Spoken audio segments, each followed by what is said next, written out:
நாம் நம்ம தேவனுக்கு முன்பாக வொர்ஷிப் நாளில் நாம் தேவனுக்கு முன்பாக கொஞ்ச நேரம் நாம் வொர்ஷிப் நாளில் தேவனுக்கு முன்பாக இருப்பது நம்மளுக்குள்ளே நம்மளுடைய எண்ணங்களும் சிந்தைகளும் நவ இருதயங்களும் தேவனை நோக்கியே இப்பதும் உள்ளே. இவ்வுலகத்தில் எவ்வளவோ துன்பங்கள், துயரங்கள், கஷ்டங்கள், பாடுகள் எவ்வளவிதாலும் அவை யாவற்றையும் ஆண்டவர் கல்வாரி சிலுவையிலே சுமந்து அவளுக்காக அதை சுமந்து தீர்த்தார்.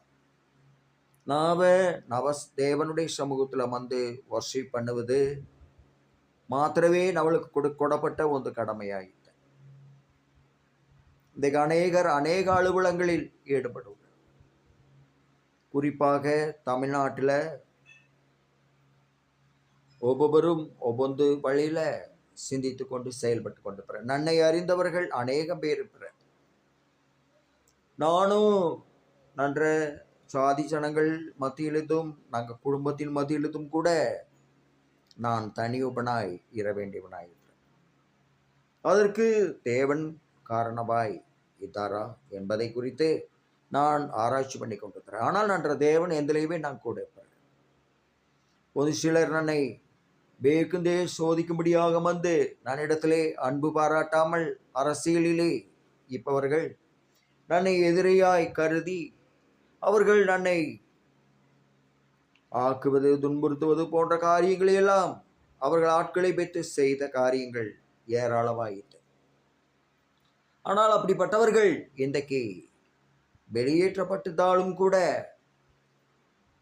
அவர்கள் தங்கள் அக்கிரமத்திலே அவர்கள் தப்பிப்பார்களா தேவனுக்கு முன்பாக என்பதால் இன்றைக்கு ஆட்சியாளர்கள் ஆட்சி செய்ய வந்துப்பவர்கள் தேவ பக்தியிலே நடையக்கூடிய ஒரு குடும்பத்தை விரோதித்து பகைத்து ஒரு தேவ மனுஷனாய் இருப்பவனை விரோதித்து பகைத்தால் அவர்கள் ஏன செய்தாலும் தேவன் அதை விசாரிப்பார். இந்த நகமனையின் காரியங்களில வெற்றி உணரப்பட்டது. ஆனால் அதை குறித்த காணிக்கைகள் நாங்கள் குடும்பத்தில் ஆராதிக்கப்படும் இடத்திற்கு அவர்கள் கொட வேண்டி தேவையில்லை. ஆனால் அவர்கள் நாங்கள் அனகாசுகளை ஏதாவது நன்ற அனகாசுகளை அவர்கள் கைப்பற்றிதான் அனகாசுகளை அவர்கள் வைத்திருக்கவே கூடாது. அவர்கள் திருச்சபையை சார்ந்தவர்கள் என்பதை அவர்கள்